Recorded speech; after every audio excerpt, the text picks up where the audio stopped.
Hello everyone. कैसे हैं आप सभी लोग। मैं हूं आपका बड़ा भाई कुलदीप, आप लोगों के साथ एक बार फिर से जुड़ चुका हूं। तो सभी बच्चों का वेलकम करता हूं। जो बच्चे पहली बार क्लिक कर रहे हैं उनको ये बात समझाता हूं। बच्चों, ये मोस्ट इंपॉर्टेंट क्वेश्चंस मैं आप लोगों को करा रहा हूं जो सीएचएसएल मेंस और सीजीएल प्री के लिए एक्सपेक्टेड क्वेश्चन की कैटेगरी में सबसे हाई में होंगे। आज पार्ट 3 आ रहा है, धीरे धीरे पार्ट 100 तक हम लोग पहुंच जाएंगे, मुझे पूरा भरोसा है। और हर पार्ट में 8 से 10 क्वेश्चन है।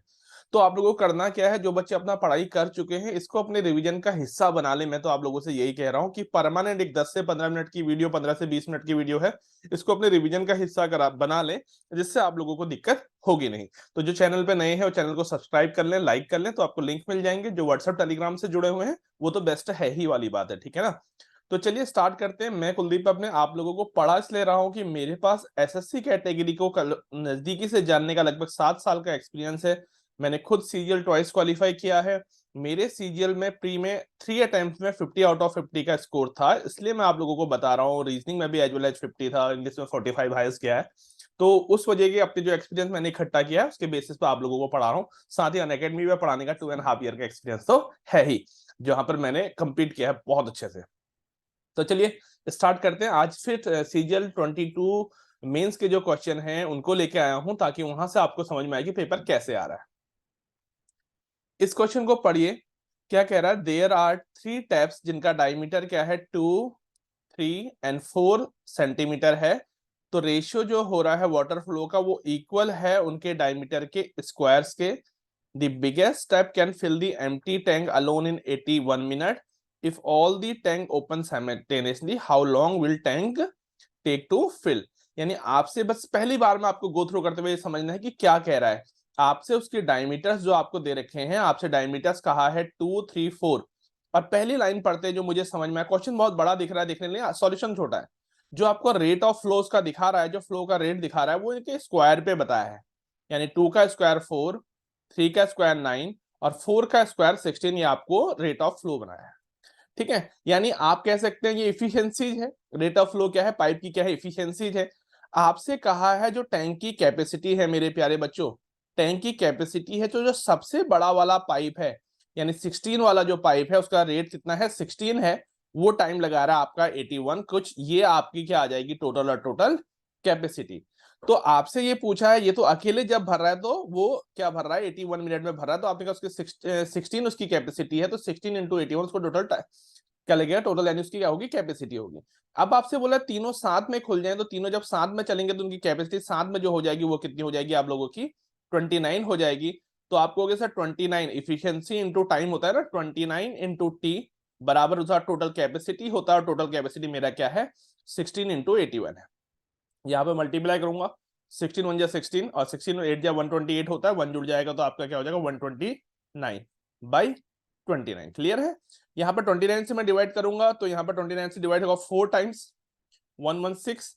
116 में से 129 घटाएंगे तो 13 आएगा, 13 के पीछे 6 तो 136 ही हो रहा है। फिर से 4 टाइम जाएगा 116, और 136 में से 116 अगर मैं घटाऊंगा, आप लोग प्रॉपर करिएगा, तो ये 20 बचेगा अपॉन 29। तो 44 minute 20/29 will be your answer. ठीक है। ये क्वेश्चन लास्ट ईयर भी पूछा गया था, अब सुन लो। ये क्वेश्चन इस बार मेंस में पूछा गया है, ये क्वेश्चन 2021 में भी पूछा गया है, और ये लगातार आ रहा है, और अच्छे एक बेहतर लेवल का क्वेश्चन है। देखिए, कल भी मैंने आपको एक क्वेश्चन कराया था, आज भी क्वेश्चन करा रहा हूँ। हाइट एंड डिस्टेंस का जो क्वेश्चन आए हैं, बहुत नॉर्मल क्वेश्चन था कल वाला भी। ये भी एक इमेज बनती है। Elevation of a top of a building at a distance of 70 meter from its foot on a horizontal plane is found 60 degree. Find the height of the building. मेरे प्यारे बच्चों, आपसे क्या कहा है, आपसे क्या कहा गया है यहाँ पर। आप कहेंगे सर हमसे बस इतना कहा गया है कि एक किसी भी एक पॉइंट से, किसी भी एक पॉइंट से एक जो बिल्डिंग है ना, बिल्डिंग, ये उस बिल्डिंग से वो पॉइंट कितना दूर पे है आपको ये बता रखा है। आपसे वहां से कहा है जो उसके टॉप का जो एंगल ऑफ एलिवेशन है, यानी टॉप पे जो उन्नयन कोण है बच्चों, हिंदी में उन्नयन कोण कहा जाता है, वो उन्नयन कोण कितना है कहा गया है, 60 डिग्री कहा गया। बच्चों 1060, 10 आपको टेन थीटा बराबर क्या होता है बच्चों, अब यहाँ पे बहुत बेसिक पढ़ाने का टाइम है नहीं। टेन थीटा बराबर है आपका परपेंडिकुलर अपॉन बेस, और 1060 की वैल्यू होती है √3, यानी √3 कह सकते हैं। तो ये वाला रेशियो क्या हो जाएगा, जो यहाँ पर परपेंडिकुलर है, बेस है, ये जो ये वाली जो डिस्टेंस है ये तीनों रेशियो क्या बन जाएंगे, √3, 1 और 2 में आ जाएंगे। तो क्वेश्चन में क्या कहा था देखो, क्वेश्चन में एक दे के दूसरा पूछा गया था। क्वेश्चन ने आप लोगों से ये कहा था कि कितनी दूरी पे है, 70 मीटर। तो आप कह सकते हो सर जो यहाँ पर 1 है यही तो 1 है, तो 1 बराबर सर क्वेश्चन ने क्या दिया हुआ है, 70 दिया है। तो 1 की वैल्यू 70 दी है तो √3 की वैल्यू आ जाएगी। जब आप 70 से √3 को मल्टीप्लाई करेंगे तो 70 √3 will be your answer. Clear हो गया। तो हाइट एंड डिस्टेंस के ध्यान रखना, मैं दो टाइप करा चुका हूं। एक कल वाली क्लास में वो बेहतर क्वेश्चन था, उसमें पोल के दो अपोजिट साइड वाली बात थी, ये सिमिलर साइड वाली बात है। ठीक है, ऐसे ऐसे सारे टाइप कवर भी हो जाएंगे। अब ये पढ़िए, देखो क्या कह रहा है, इसमें थोड़ा कॉन्सेप्ट भी जान लेंगे क्या कह रहा है। ए बी एन सी आपसे कह रहा है A, B and C did certain investment in the ratio of their time period। Okay, time period का रेशियो ये दे रखा है, रेशियो ऑफ प्रॉफिट ये दे रखा है, रेशियो ऑफ इन्वेस्टमेंट आप लोगों से पूछा गया है। बच्चों कुछ नहीं होता, देखना अब जो इन्वेस्टमेंट है ना ABC का, मैं इस तरीके से लिख देता हूं ABC। अगर ABC का रेशियो ऑफ इन्वेस्टमेंट है ABC, ये रेशियो ऑफ इन्वेस्टमेंट मान लिया, मैं इनका टाइम मान ले रहा हूं XYZ। जो प्रॉफिट बनता है ना मेरे प्यारे बच्चों, प्रॉफिट बनता है इनके जो मल्टीप्लीकेशन का रेशियो आता है AX, BY और CZ। अब देखो आपको ये बेसिक कॉन्सेप्ट पता है। अब यहां पर थोड़ा और जल्दी करने का भी तरीका क्या होता है, देखो अब कभी भी क्या है ना, आपको देखो इस बार क्या दिया है, आपसे ये तीनों चीजें पूछी गई, ये तीनों चीजें पूछी गई हैं, और ये आपको दे रखा है 3, 2, 7। ओके, और ये आपको दे रखा है 4, 3, 14। क्लियर। मेरे प्यारे बच्चों आपको पता है कि इन दोनों को गुणा करके तीसरा आता है। जैसे कि ये कहो ना मैं आपको, A × 3 को गुणा करके 4 आया होगा, तो A बराबर क्या होगा, एक बार लिख रहा हूं बस, 4/3। तो आप यहां पर कह सकते हो जो इन्वेस्टमेंट बनेगा वो जो प्रॉफिट वाला रेशियो है उसको टाइम वाले रेशियो से डिवाइड करोगे तो सबका मुझे क्या मिल जाएगा, आपका इन्वेस्टमेंट का रेशियो मिल जाएगा 14/7। इसको डायरेक्ट हमें कहते हैं 2। ठीक है, ये तो डायरेक्ट यहाँ पर 2 आ गया। तो 3 और 2, 6 से इसको मल्टीप्लाई किया, कंप्लीट को मल्टीप्लाई किया तो ये आ जाएगा 4 2 जा 8, 6 यहाँ पर मल्टीप्लाई होगा जाके तो ये हो जाएगा 9, और 6 यहाँ पर मल्टीप्लाई हो जाएगा, ये आएगा 12। तो 8:9:12 विल बी योर आंसर। ये भी मेंस का क्वेश्चन है। कॉन्सेप्ट क्या था, जो आपका प्रॉफिट बनता है वो इन्वेस्टमेंट इनटू टाइम से बनता है। अगर आपसे इन्वेस्टमेंट और टाइम का रेशियो दिया होता तो प्रॉफिट निकालना तो गुणा करके निकालते हैं। अब आपको ये समझ में आ गया है, जैसे अगली बार आप करोगे थोड़ा कॉन्सेप्ट रिवाइज हो रहा होगा ना बीच बीच में, तो यही कॉन्सेप्ट रिवाइज करवाने के लिए क्लासेज हैं कि जब मुझे पता है कि जब प्रॉफिट का रेशियो दिया है और दोनों में से किसी एक का रेशियो दिया है तो दूसरे का रेशियो जस्ट उससे प्रॉफिट के रेशियो को डिवाइड करो तो वो रेशियो हम लोगों को मिल जाता है। आगे बढ़ो, चलिए रोज क्लास पढ़ाऊंगा, ऐसे क्वेश्चन लाऊंगा जो अच्छे क्वेश्चन आए हुए हैं।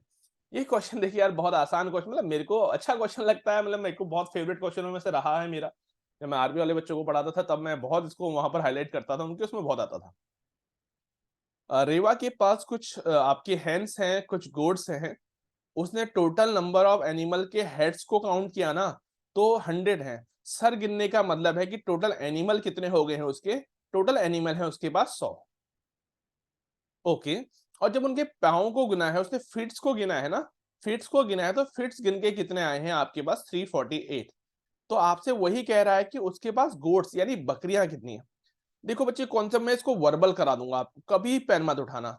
मैं कह रहा हूं यार आपके पास हैन है ना, हैन के लेग्स का कंट्रीब्यूशन बताइए, लेग पीस दिया, हैन के लेग्स का कंट्रीब्यूशन है 2, और गोट के लेग्स का कंट्रीब्यूशन बताइए।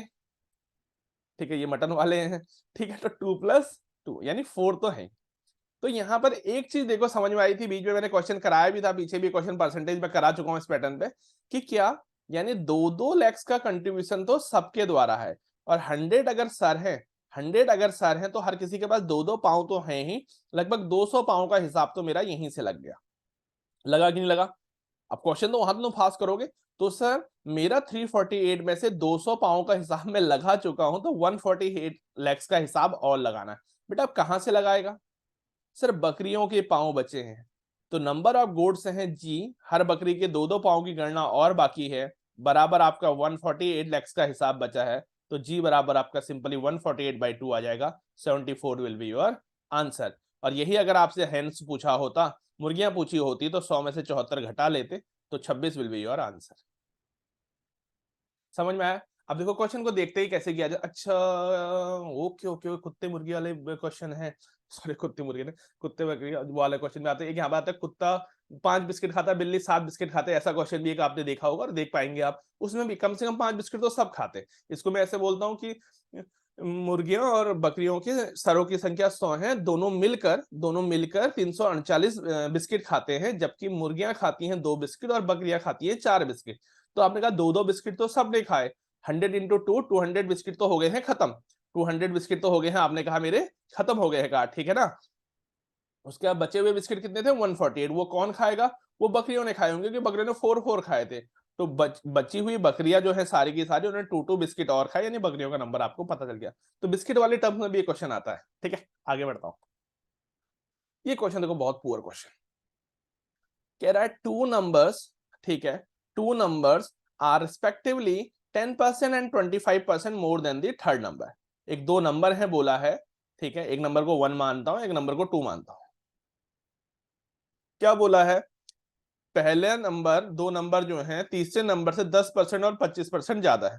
10% का फ्रैक्शन 1/10 हुआ। मेंस की तैयारी कर रहे हो तो इतना तो मान सकता हूं ना। तो ये 10 था तो ये 11 है। और दूसरा नंबर क्या है? 25% मोर देन है, तो वो 4 था, तो वो क्या है आपका? 5 है, ठीक है। तो इसको बैलेंस करोगे, इधर 10 आएगा, आपको था इधर बैलेंस करोगे तो इधर 4 आएगा।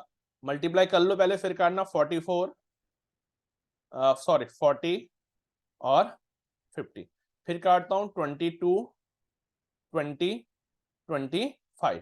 तो 1 2 3 करके लिखना, दो नंबरों का कहा है ना, तो 22 ratio 25 ratio 20 will be your answer. कहा कि दो संख्याएं तीसरी संख्या से इतना इतना ज्यादा है, कहा है, ये चेक करो, ये उतना उतना ही ज्यादा है, तो रेशियो बनेगा। तो आपसे पूछा था ratio of the two numbers. अच्छा, केवल वो दो नंबर्स का रेशियो अगर आपसे पूछा गया है, तो केवल दो नंबर्स का रेशियो तो आपको दिखाई दे रहा है, your answer will be 22 ratio 25। ये बहुत बेसिक क्वेश्चन था, मेंस में पूछा गया है, तो ऐसा हुआ बनाने की जरूरत तो है ही नहीं, अपने आप को अंडर एस्टिमेट करने की जरूरत है ही नहीं। ये क्वेश्चन मैं मेंस के सारे क्वेश्चन हूबहू भी डाल रहा हूं, क्यों? क्योंकि ये भी पता चले यार, आसान भी तो आता है, तो वो जल्दी करके टाइम भी तो बचाएंगे। तो डरो मत, हौसला जुटाओ, मैं पढ़ाऊंगा, तुम पढ़ो। ये बहुत अच्छा क्वेश्चन था, कॉन्सेप्ट वाइज हम देखो पढ़ेंगे। तो क्या कह रहा है? इन ट्रायंगल पी क्यू बराबर क्यू आर, सिंपली बोला है ट्रायंगल है, प्रॉपर ट्रायंगल बना देते हैं। पी क्यू बराबर क्यू आर, तो कॉमन पॉइंट कौन सा है? क्यू है। मैं हमेशा सिखाया है कि जो कॉमन पॉइंट होगा उसको ऊपर रखना, डायग्राम देखने में अच्छा लगेगा। ये पहले क्या बोला? O is the interior point बोला है, ओ को अंदर एक पॉइंट बोला है, ओ, ओके, सच दैट, अच्छा पी क्यू बराबर पी आर भी तो बोला था ना, पी क्यू बराबर क्यू आर बोला था, ये बराबर है, ठीक है। अब क्या बोला है? अब आपसे बोला है एंगल ओ पी आर, एक पॉइंट एंगल क्या दिया है, अंदर ओ पॉइंट दिया है, और उसके साथ फिर बना रखे, देखो angle O P R, okay, बराबर ओ आर पी, ठीक है, यानी ये वाले पॉइंट बराबर कर रखे, ठीक है ना बच्चों? ठीक है। अब सर इतना क्वेश्चन का गिवन पार्ट था, मैं मान गया।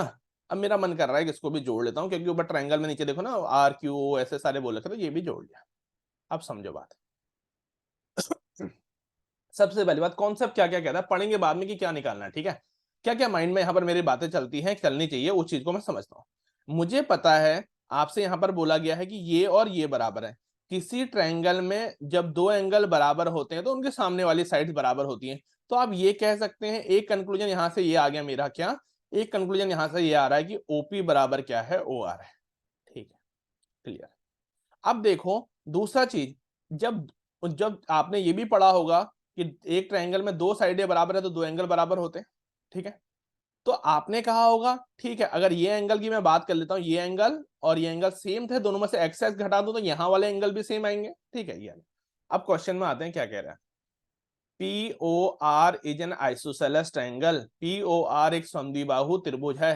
समद्विबाहु त्रिभुज के लिए कंडीशन चाहिए, दो साइडें बराबर होनी चाहिए। क्या बराबर है? हाँ जी है, यानी पहला आपका क्या है? स्टेटमेंट सही है, ठीक है, पहला स्टेटमेंट सही है। O is the centroid of P Q R. Centroid वाली तो कहीं बात करी ही नहीं है, कहीं पर सेंट्रोइड वाली बात तो हुई नहीं है, क्योंकि आपको कहीं ना कहीं से ये दिया नहीं है कि किस रेशियो में काट रहा है, क्या काट रहा है, या मीडियन है, कुछ भी आपको नहीं दिया है, ठीक है, तो ये तो अभी डाउट में है, छोड़ दो। अगले में आते हैं, PQO, PQO is a congruent to RQO। कौन सा है PQO? सर PQO है कौन सा? तो मुझे दिख रहा है कि PQO तो ये है, ये वाला ट्रायंगल ना, ये वाला, और RQO ये वाला ट्रायंगल है। कॉन्ग्रेंट का मतलब होता है हूबहू। तो आपने देखा ये भुजा बराबर है, ये भुजा बराबर है, और ये वाली भुजा तो दोनों में कॉमन ही है। हाँ, साइड साइड साइड वाले रूल से तीनों ही साइड बराबर हो गई, तो आप कह सकते हैं हाँ सर ये कॉन्ग्रुएंट है। तो कौन कौन से स्टेटमेंट आपके सेटिस्फाई कर रहे हैं? पहला और तीसरा। ये कॉन्सेप्ट है, छोटे छोटे कॉन्सेप्ट भी जो आए हैं सारे ही मेंस के पेपर में, ज्योमेट्री के मैं बताऊंगा, मैं कराना स्टार्ट करने वाला हूं। तो कॉन्सेप्ट आए हैं, बेसिक कॉन्सेप्ट को रिलेट करके क्वेश्चन पूछा गया है। आई होप कि आप लोगों को ये समझ में आया होगा। सर वो तो अच्छा ही लगता है जब कोई कराता है, तब तो चीजें आसानी लगने वाले बच्चे भी होते हैं ना कि सर तब तो आसानी लगता है वाली बात है, लेकिन ये आसान तो मेरे लिए भी है। तुम पॉज करो, सॉल्व करो, फिर मेरी बात सुनो। अ बाइक वॉज सोल्ड फॉर इतना रुपया bye allowing a discount of इतना ऑन मार्क प्राइस। तो मार्क प्राइस पूछा, ये तो बहुत ही नॉर्मल क्वेश्चन था, एकदम किसी लेवल का नहीं था। मार्क प्राइस पर 44% का डिस्काउंट यानी 56/100 पे बेचा होगा, और बेचा कितने में है? 87500। अभी मीन्स का क्वेश्चन है, करो ना फिर रफ्तार से। सर ये 28 कट जाएगा, ये 50 हो जाएगा, 7 चौको 28 इधर कट रहा है, हाँ 7 एकम 7, 7 दूनी 14, 7 तीन 35, ठीक है, इतना कट रहा है। तो मेरे पास कितना आ रहा है? 4 से काटो तो 4 3 12, 4 एकम 4, ठीक है, 4 दूनी 8 और 4 पंजे 20, ठीक है, इतना आ गया। इंटू में 50 चला जाएगा, जीरो का जिधर हो रहा है, 5 5 25 हो गया, ठीक है, 5 दूनी 10 और 2 12 हो गया, 5 का 5 6 हो गया, 5 3 15 हो गया, यानी 156 विल बी योर आंसर आना चाहिए, और यही आप लोगों का आंसर आ भी रहा होगा। क्लियर? ये भी मेंस का क्वेश्चन है। अब सर इसमें मुझे टाइम लगता, लेकिन इसमें तुझे टाइम नहीं लगता, ठीक है, इसमें मुझे टाइम नहीं लगता, इसमें मुझे थोड़ा टाइम लगता, लाइक दिस ना। तो ये क्वेश्चन ना मिला जुला पेपर होता है। आ रही बात समझ में? इसीलिए पेपर में आपको जरूरी नहीं कि हर क्वेश्चन टफ ही हो या हर क्वेश्चन आसानी हो, उसको समझना भी जरूरी है। ये समझिए, देखिए पिछला क्वेश्चन आसान था, यू आर एग्री नाउ, और एग्री और नॉट कि ये this question is very easy, ठीक है। तो just focus on next question, वहां पर फाइंड करते हैं क्या कहा है, क्वेश्चन को पढ़ते हैं। The cost of 3 kg rice is 180 रुपया, ठीक है। माइंड में यहाँ पे क्या क्या चीजें, 3 किलो 180 के हैं, 1 किलो 60 का है, खत्म। The cost of 8 kg of rice is equal to the 5 kg of pulse, यानी जो 8 किलो राइस है वो 5 किलो पल्स के बराबर है। यहां से राइस और पल्स का रेशियो बन रहा है 5:8, ठीक है। अगला पढ़ा, cost of 15 kg of pulse is equal to 2 kg of tea. 15 kilo जो चाय है ना, 15 किलो जो दाल है वो 2 किलो चाय के बराबर है। यहाँ पे पल्स और चाय का रेशियो बना 2/15। आगे पढ़ते जाओ, the cost of 3 kg T, 3 Guna T यानी 3 किलो चाय की जो कीमत है वो इक्वल टू है 6 किलो वॉलनट। तो यहां से चाय अपॉन वॉलनट आया है, वो आया है 6/3 यानी 2/1। ये समझ में आ गया? तो आपसे पूछा था, तो 10 किलो अखरोट यानी मुझे वॉलनट का प्राइस बताना है, और राइस का प्राइस मेरे पास है। देखो, राइस का प्राइस है और वॉलनट का प्राइस मुझे बताना है, तो बच्चों ये वही हो गया है जैसे आपने बनाया था ना पीछे, ratio R P T W। तो ये कितना है? 5:8, A/B/C/D, ये कितना है? 2:15, और ये कितना था? 2:1। यहाँ पर आ जाएगा 15, यहाँ पर आ जाएगा 8, यहाँ पर आ जाएगा 8, बगल में फिल करने वाला तो आपका आता है 2, ये भी यहाँ पर 2 फिल होगा, ये भी यहाँ पर 2 फिल होगा। किससे क्या कट रहे हैं देखोगे, 2 कट जाएगा, 2 कट जाएगा, इसमें भी 2 कट जाएगा, 2 चक्को 8। कर लो गुणा, फिर से कुछ कट रहा होगा तो काट लेंगे। हाँ सर 2 कट रहा है, 2 कट रहा है, 2 चक्को 8, 2 दूनी 10 का। अब गुणा करते हैं, 5 रेशियो नीचे को गुणा किया, 8 रेशियो 15 चौको 60 रेशियो 15 दूनी 30। यानी सिंपली कह सकते हो कि आपने कॉलम्स को मल्टीप्लाई करना है, बाद में रेशियो बैलेंस करवा लोगे, जो कॉमन टाइम है आप उसको हटा लोगे। अब यहां पर आपको ये चीजें आ गई हैं कि क्या, कि इनके रेशियो का क्या आ गया है, आपको पता है कि ये रेट्स का रेशियो आप लोगों को मिल चुका है, ठीक है ना। बस यहां पर आपको क्या ध्यान देने वाली चीज है, 5 की वैल्यू है आपकी, देखो 180 का 3 किलो था, यानी 1 किलो की वैल्यू है 60, तो 5 की वैल्यू है, मेरे को 5 यूनिट है ना यहाँ पे वैल्यू 60, तो 1 की वैल्यू आई 12। 1 की वैल्यू 12 आने से जो वॉलनट है वो 1 किलो की वैल्यू आ जाएगी 30 यूनिट, यानी ये आ जाएगी 360। आपको निकालना था 10 किलो, तो 10 किलो से मल्टीप्लाई कर दोगे मेरे बच्चों, 3600 रुपया आपका आंसर आ जाएगा। ये क्वेश्चन थोड़ा अच्छा था समझने में। जहां अब ये प्रैक्टिस से पता चला, जहां जहां पर कंपेयर हो रखा है, इसका ये बराबर, इसका ये बराबर, इसका ये बराबर, एक चेन में चल रही है, तो वो ये रेशियो बैलेंस करवाता है। अब ये रेशियो बैलेंस जिसने करवा दिया, तो एक की वैल्यू आपको पहली लाइन, हर किसी का क्वेश्चन में मतलब होता है मैक्सिमम लाइंस का। तो आपने कहा था कि 3 किलो 180 का, यानी 1 किलो 60 का, तो 5 यूनिट की वैल्यू 60 है, तो 30 यूनिट की वैल्यू हो गई 360। ये सबका 1-1 किलो के लिए रेशियो बन रखा है। ठीक है, तो 10 किलो का मान आपको यहां से मिल गया। ठीक है, सिंपली आगे बढ़ते हैं। अब यहां पर क्या कह रहा है देखो, average weight of 3 men is increase by 4 kg। अब दिमाग में ये रखना, 3 आदमी, 4-4 किलो बढ़ गया। ठीक है, when one of them whose weight is 100 kilo is replaced by another man, एक 100 किलो वाले का एक्सचेंज ऑफर मारा गया है दूसरे के साथ, तब what is the weight of new man, तो नए आदमी का वजन ज्ञात करो। अब मेरे बच्चों एक बात बताओ, 100 का जाता 100 का ही आता, कोई फर्क पड़ता नहीं। एवरेज का मतलब इक्वल डिस्ट्रीब्यूशन होता है, 100 का जाके थोड़ा कम आ जाता तो वो सबको कम करता, लेकिन यहां तो बढ़ा रखा है ना। 100 का जाके 100 का आने से बैलेंस है, लेकिन आपसे कहा सबका एवरेज 4-4 बढ़ गया, यानी 3 लोगों का 4-4 बढ़ने का मतलब 12 बढ़ा, यानी वो 100 ना लाके कितना लाया, 12 फालतू लाया, तो आपका क्या है, वो 112 किलो का आया।